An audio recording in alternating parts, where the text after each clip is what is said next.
head's coming up, Nichols, all the time. Keep your head down, man. Keep the head down. The ball comes to you, keep your head down. Play onto the foot, right? Here. Carry on, boys. I'm needed back to the study.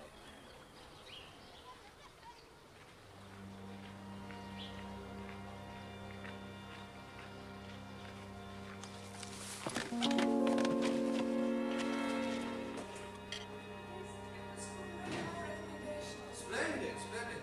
But perhaps the boys would like to watch the cricket practice first. They're rather shy. Oh, we'll soon fix that. Higher grounds are very rugged. Army term, if I'm not mistaken. Yes. Well, here we are.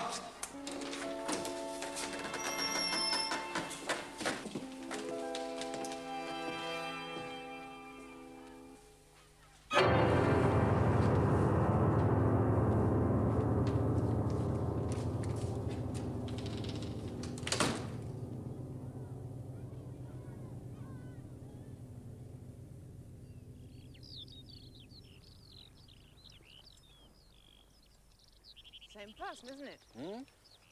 You know what I mean. Same person been hounding us for weeks. Hounding us? Yes, us and the school, trying to put us out of business. Well, who should want to do that, my dear? Look, these incidents. Pranks? No, Ross. Dead sheep in the water tank, fire in the storm. That was an accident. Was it? Do you really think so? Now this? I've got to tell the police. No. Well, why, for heaven's sake? You know very well why. It could be one of the boys, in which case I shall handle it myself, discreetly. You must remember, Jean, that there are plenty of other prep schools to choose from in this part of the world. If we inform the police, the school's good name could be very bad news. Well, we don't want that sort of publicity. Am I right? Then let me handle it in my own way.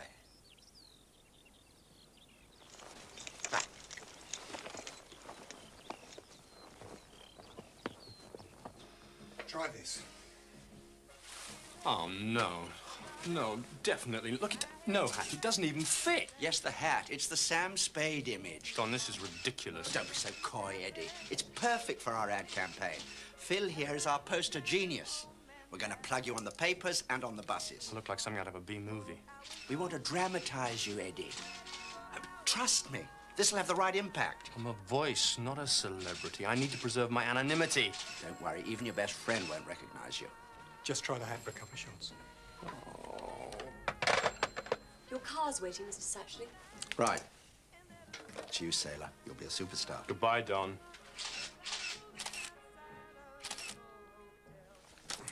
Relax while I reload. I like the hat. You can have it. The phoning girl thought you'd like to hear the tape now, since your present job's fallen down. Go ahead, Mrs. Hansford. We can take your call now. Isn't Mr. Shoestring there? No, but I'll pass on your message. I'd like to see him urgently. Somewhere private at first, you understand. It's to do with my husband, but it isn't just the usual marital problem. If he phones me, the number is Gadphone 424. It was a dreadful sight. Not the first time something like this has happened. Dead birds littered everywhere, dozens of them. Made your stomach turn over. It isn't easy talking to a stranger like this. Well, you called me, Mrs. Hansford. If you want me to help, you have to tell me something about the Major. Yes, I know, but it is rather difficult. I suppose you'd have you shot for treason if you knew what we were discussing. Something like that.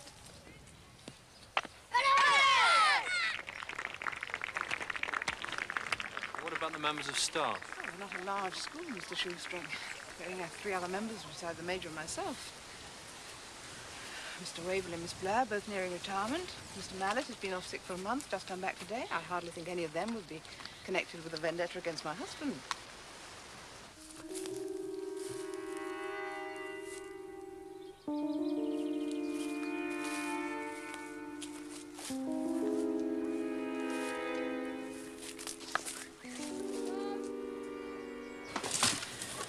The reason I believe it's being directly aimed at Ross is he's having unpleasant phone calls as well. From whom?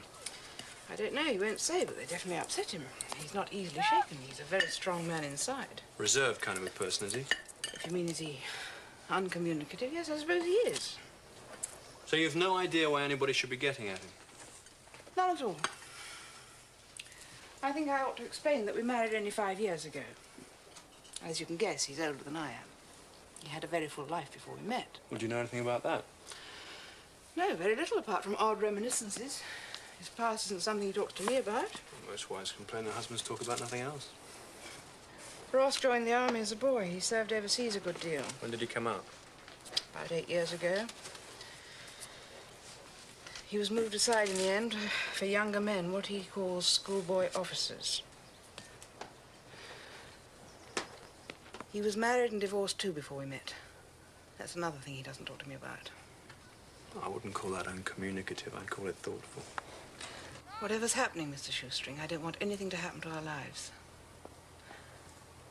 I was turning to what you might call a professional spinster before we met. Come on, let's go watch the cricket.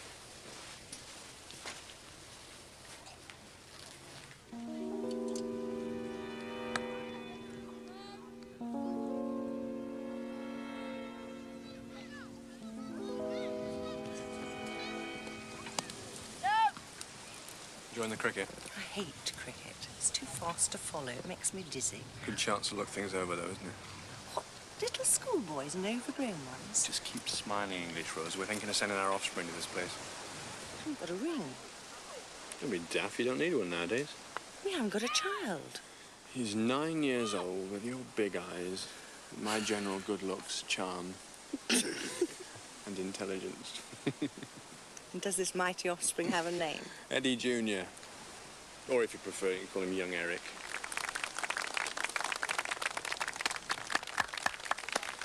Been declared.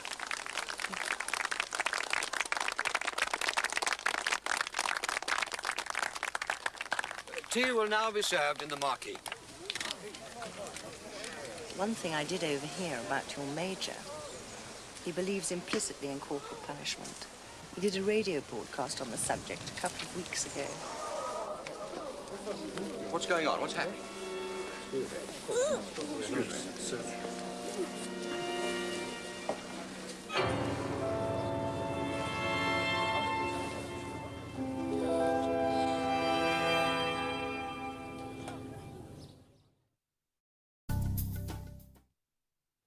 in a world of violence, and nobody should know better than the Major. If you mean Northern Ireland, yes, I did serve there. But that wouldn't make me, in a school context, a hardliner either way. Boys at my school simply know where they stand. That's because you have boarders in a hothouse atmosphere. No, it's because we have strong ground rules for behavior that go all the way down from headmaster to the nearest... That old broadcast any help? What? That any help? No, not at all. I'm trying to get a picture without going to the only reliable source, the Major himself. Rod of iron, stiff upper lip, all that stuff. I met him when he was here at the studio. He mentioned he was in the Southwestern Command latterly. That's no use. Their filing cabinets are shell-proof. An old golfing friend of mine, Tom Clark. He's a civilian now, working on a firing range, but he used to be in the army. I think some of it was spent here in the West Country. But he knows everyone. He's your man. Oh, by the way, there you are. Oh, no. When's the premiere?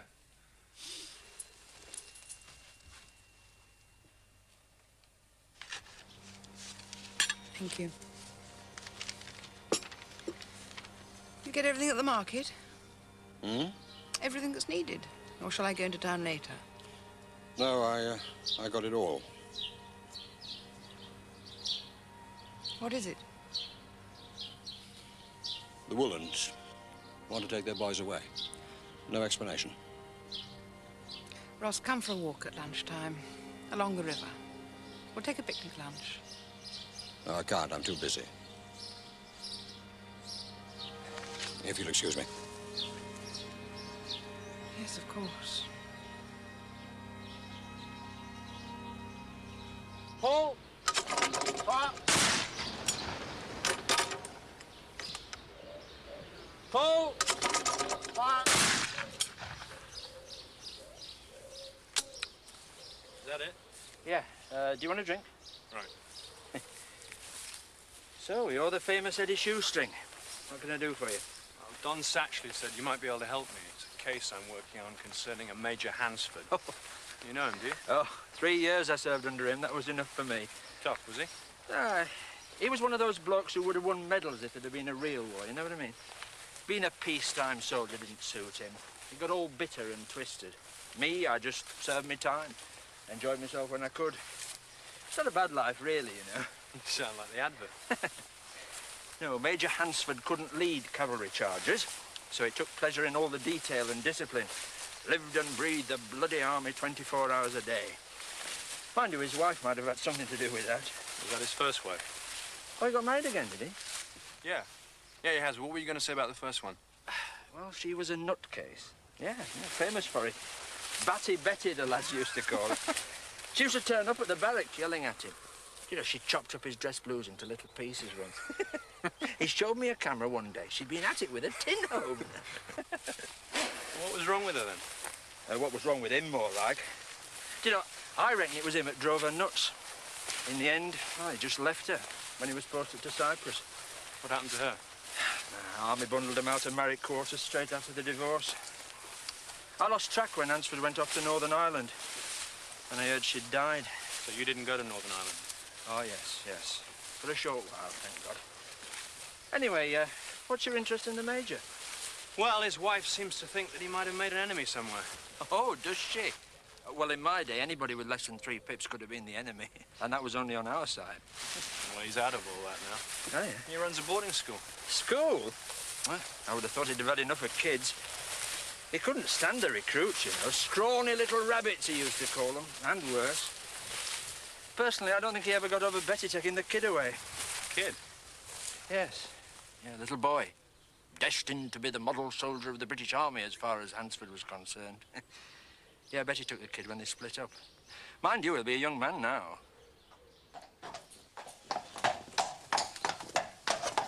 Why didn't you tell me the Major had a son? I don't know. I don't even know if he knows where Rodney is. It's another of those dark areas of his life. The fact that his first wife took the boy away from him... Well, do you think you could find out if your husband knows where the boy is? You don't think he's involved, do you? I don't know, but could you find out something about him? It means going through Ross's papers. It could help me, Mrs. Hansford. All right, I'll see what I can find.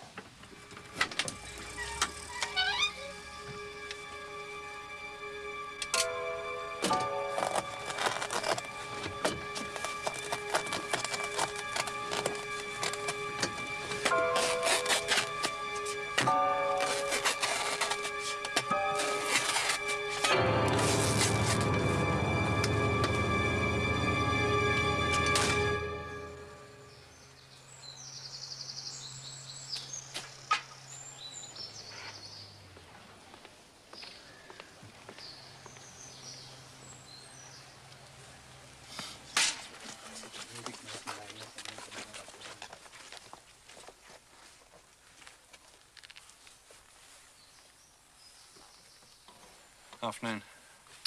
Yeah. Bit of a dull day, isn't it? Yes. Major Hansford, isn't it? Who are you? Eddie Shoestring. That name sounds familiar. Why? I'm on the radio. I work for Radio West. Ah, yes. Yes, some sort of private detective, aren't you? Some sort.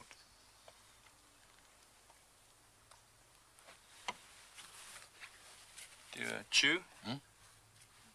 No, thank you, no. Do you mind if I do? No.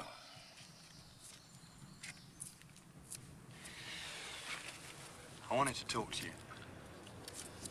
You might need my help. I hardly think so.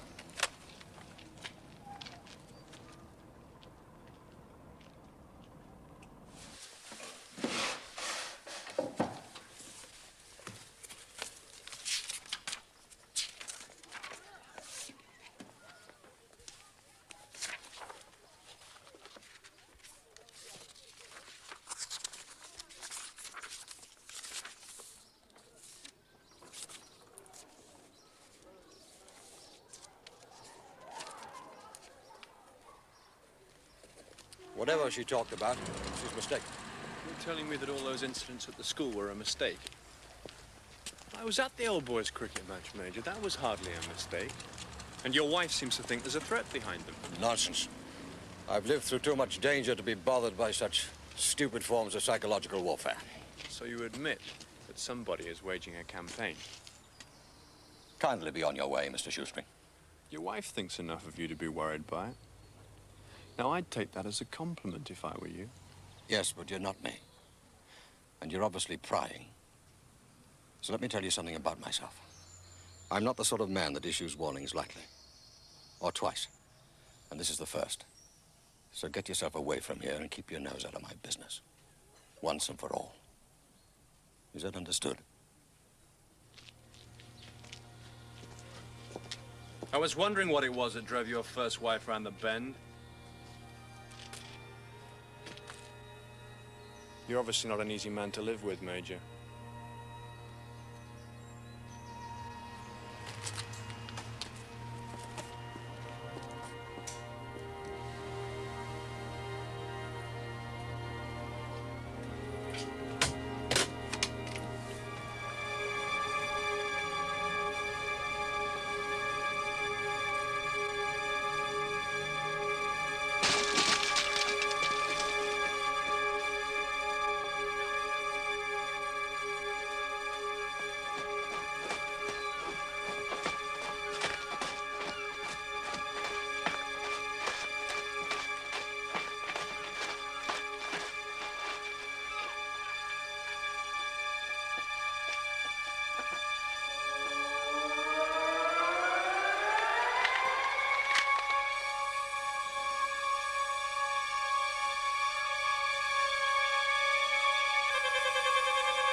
I'm sorry about the dog.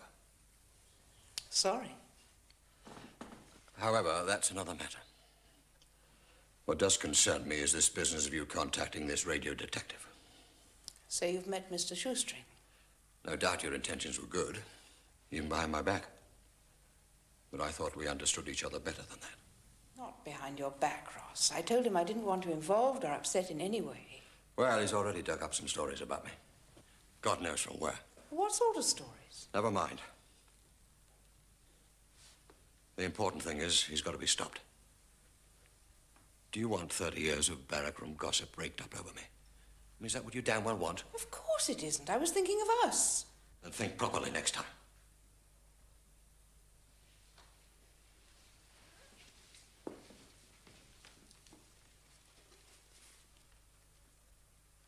I'm frightened. Can't you see that? Why? You see, you turn away. Somebody is turning our lives into a nightmare, and you turn away. Why can't you tell me what's happening?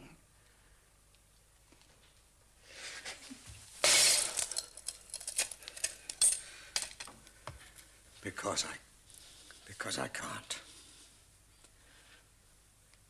Isn't that enough for you? A few years ago, all I had left to show for my life was a couple of service ribbons and a swagger stick. Isn't the school good enough for you?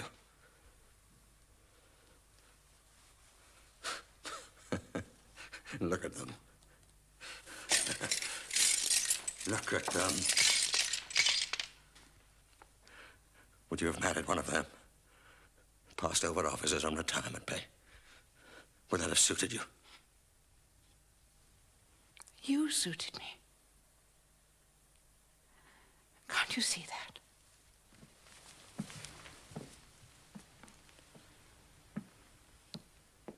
I'm sorry.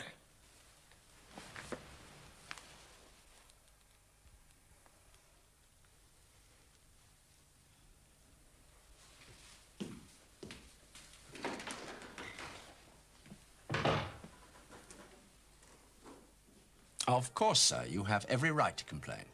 Invasion of privacy, Mr. Sashley. Sorry you take it that way. We are only trying to provide a service. What's your wife requesting? Eddie, the Major has made his position clear. He doesn't want you to intervene, so you won't. Thank you. I'll sort out my own problems. I always have. Good day, Joe. Morning.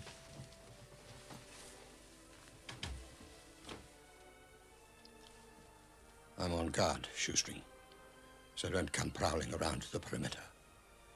Good day to you. I hate people who say good day to you and good morning to you. I had a boss in computers who always used to say to you. That was to let you know he was the boss. Well, let me say this to you. Forget about Major Hansford and his wife and get on with some other listener's problem. Yeah? I've got an urgent call for Eddie. Okay, Sonia. Urgent, you. Hi, Shoestring? Hello, Mr. Shoestring. It's Jean Hansford. Can you talk? Yeah, of course I can talk. It's about Rodney. I've been looking through Ross's diary. The address is Fordingvale Hospital. That's right, Fordingvale. Yes, it's, The psychiatric wing. I don't know if he works there or what. What did you say? Psychiatric ward. Do you know it? Yeah, I do. Yeah, I will, of course I will. All right, bye-bye. Thank you. Something good? That one is very interesting. Good day to you, Don.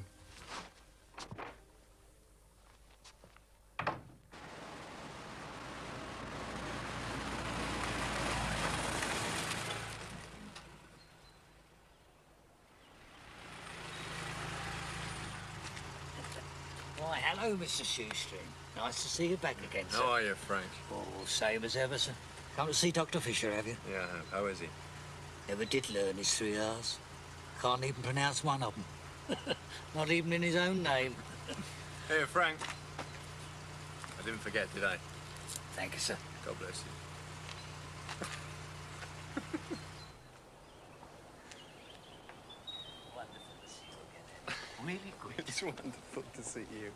It's very reassuring to be an old boy somewhere. Clearly you are very adjusted to reality, externalizing like crazy. Yeah, or Merry Christmas, as we used to say. When we are able to verbalize Our feelings with humour. Well, I haven't cut my ears off yet, so I must be getting better. The private ear. I hear you on the radio. Eddie Shoestring, bring him your problems. Who needs a psychiatrist? Well, maybe it was inevitable with all your externalizing and verbalizing that I should communicate. No, it's all that garbage you used to read, all those thrillers, cheap pulp, while we try to pulp your mind for your own good, of course. So, what do you want here? Well, I'd like to ask you about a patient of yours, Rodney Stokes. Now, don't you remember, we never discuss our fellow patients with outsiders. I thought we'd agreed. I'm an old boy. All right. What do you want to know? Well, what's he like? Well, he's a rather disturbed young man. He was here recently as a voluntary patient. Then he left. Did he ever mention his father? That's a Major Hansford. Yes. After the Major divorced Rodney's mother, she killed herself. So he's screwed up. She was the only thing in his life. He just couldn't get it all together. Well, who can blame him? Would your records say where I could find him? No, they wouldn't. I've got an idea. He went for a job in a meat packing factory. Meat packing factory? Will you be long in town? I shouldn't think so. Not unless I get tied up with Hoskins. You needn't bother to collect me from the stables. I'll give a lift back. I said I was sorry, Jane, and I meant it. I'm sorry I ever intruded on your personal life. I shan't do it again.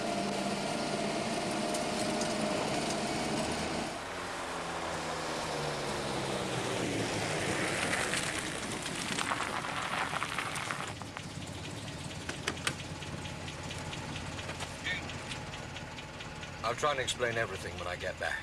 I promise you. I don't want to lose you. But I may lose everything else.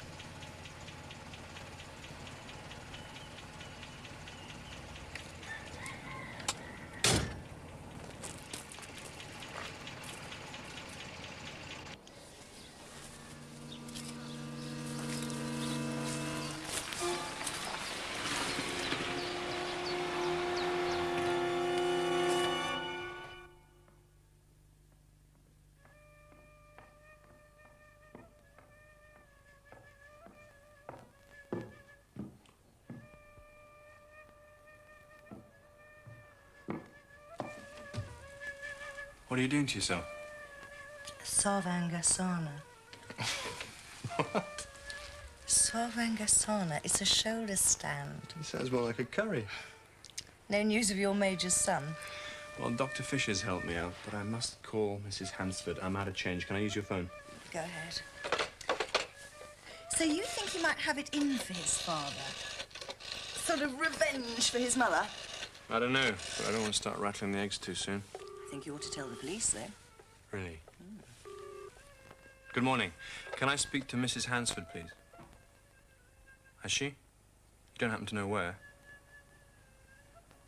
No, no, it doesn't matter. All right. Thank you very much. Bye-bye. Now, that is good news. What's that? She's gone out riding. That means I can talk to her without being threatened by Rommel.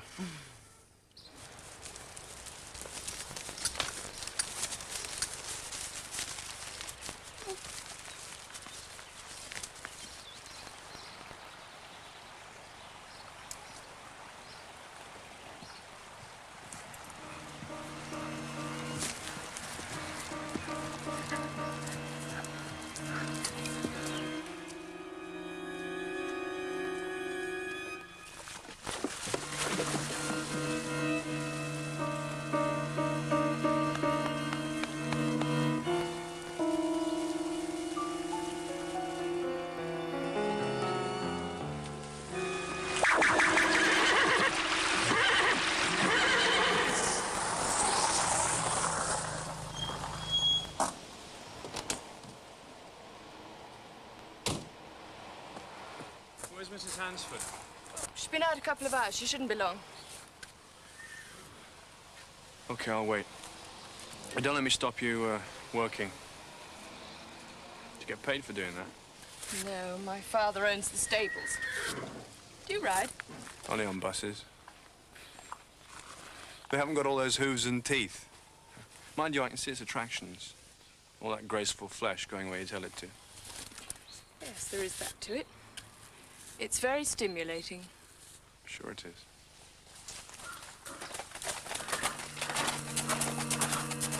You don't send them out on their own, do you?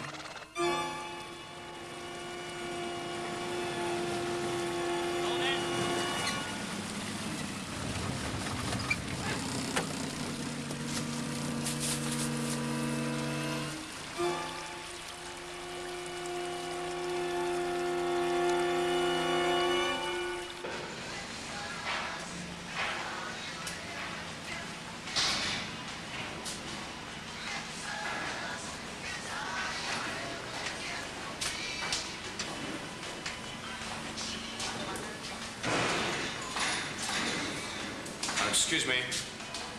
I'm looking for Rodney. You're looking at him.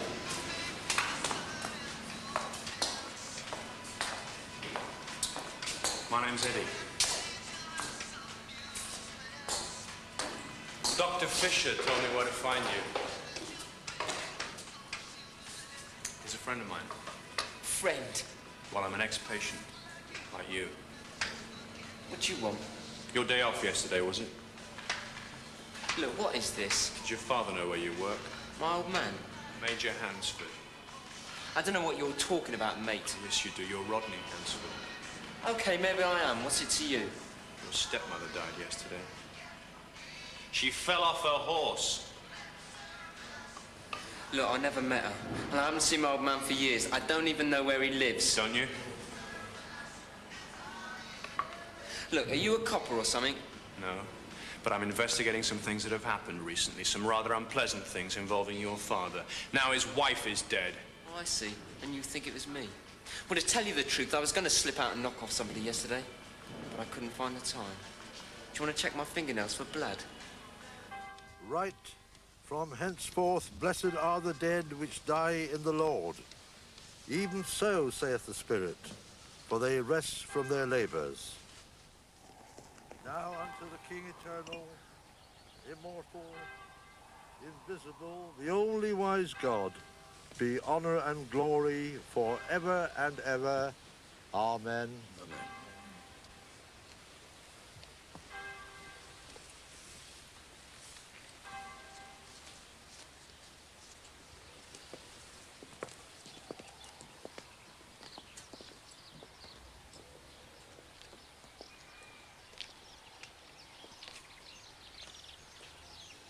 What the hell are you doing here?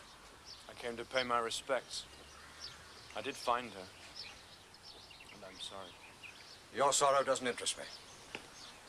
I warned you to stay away from me and my wife. I went to the stables to talk to your wife about your son. My son? What did she know about him? She found out that he's been at Fordingvale Hospital. I spoke to him yesterday. He wasn't particularly sorry about your wife's death, and he feels pretty badly about the way his own mother was treated. You'll explain that remark. Is that an order? I was asked to try and find out who was threatening you. It now seems reasonable to think that it might have been your son. Somebody has got it in for you, Major, and your wife is dead. Now, that doesn't seem right to me, does it to you? It doesn't seem right to me that a despicable character like you shouldn't be locked up. How you can dare come here at such a time.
You've got a bloody nerve.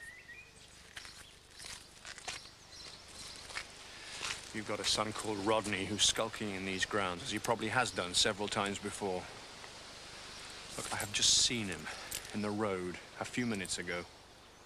If my son is here, I'll deal with him. How will you deal with him, Major? That's my business. Now, will you kindly leave? Well, you'll call the police? You never do you? Why? Get out.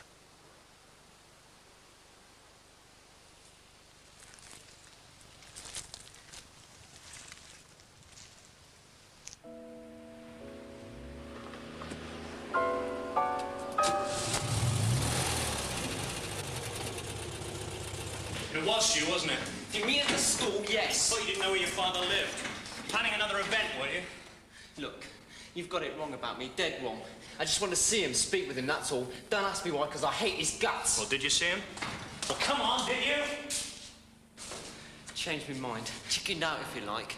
Especially when I saw you. No, because you saw me, because you lost the element of surprise for another attack on the enemy, as your father might say. Listen, he isn't my enemy, not in that way. They said I was sick, but it's him that's sick. And there's another thing. How'd he get the money for that school? Have you thought of that? No. Whoever's bugging him, it isn't me. And I was going to tell him that, but I was too much of a coward. He used to beat me for being a coward, like he once beat my mum.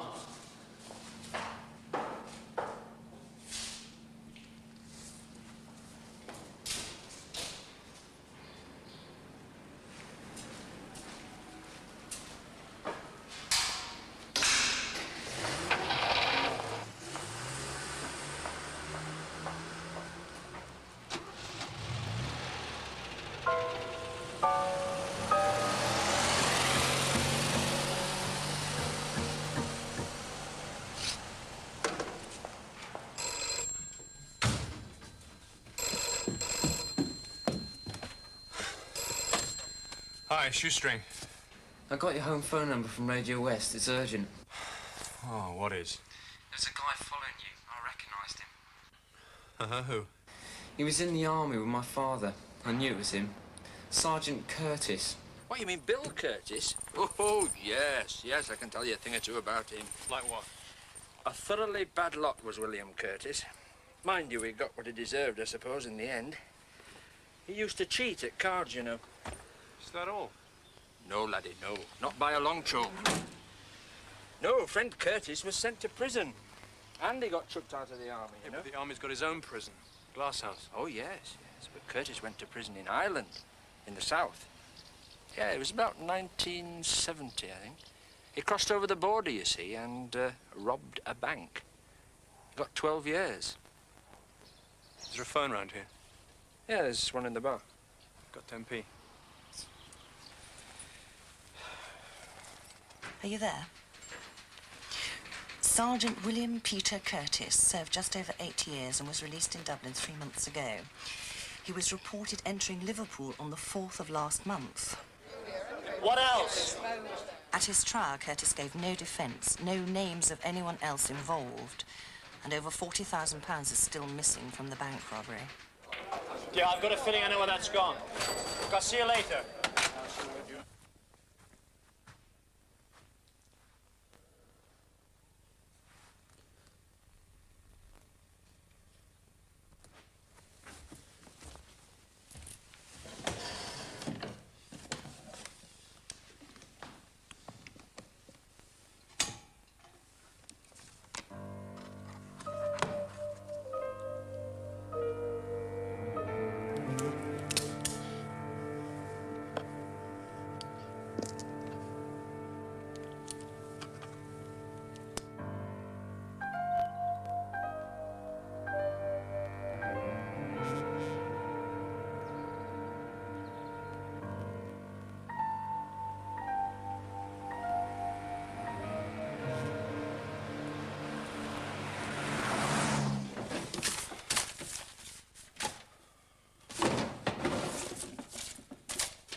Haven't you any idea where he's gone? I'm not at all sure that I should allow you to be in here at all. The Major would be very cross if he knew. Look, I think he's in danger. Can't you help me at all? I mean, didn't he tell you where he was going? No, he didn't.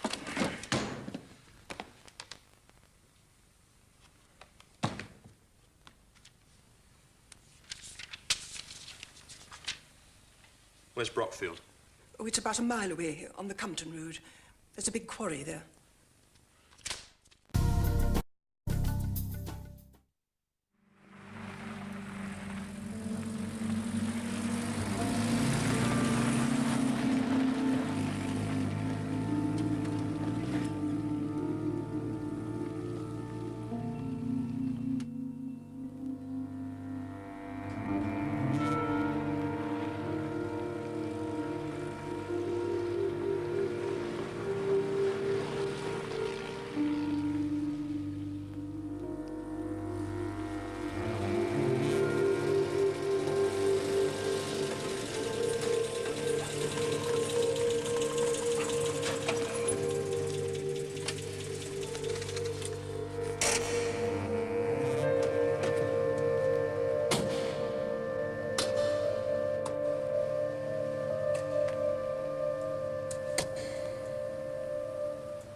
Well, Major, how nice to see you again.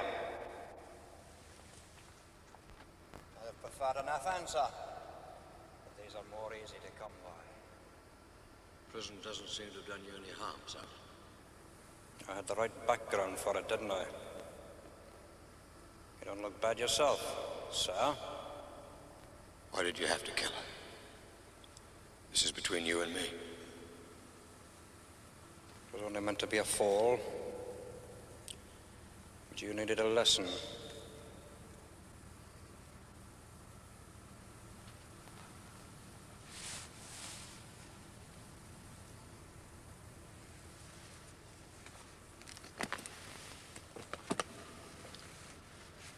It's all there, but I'm sure you'd like to count it. You bet I do.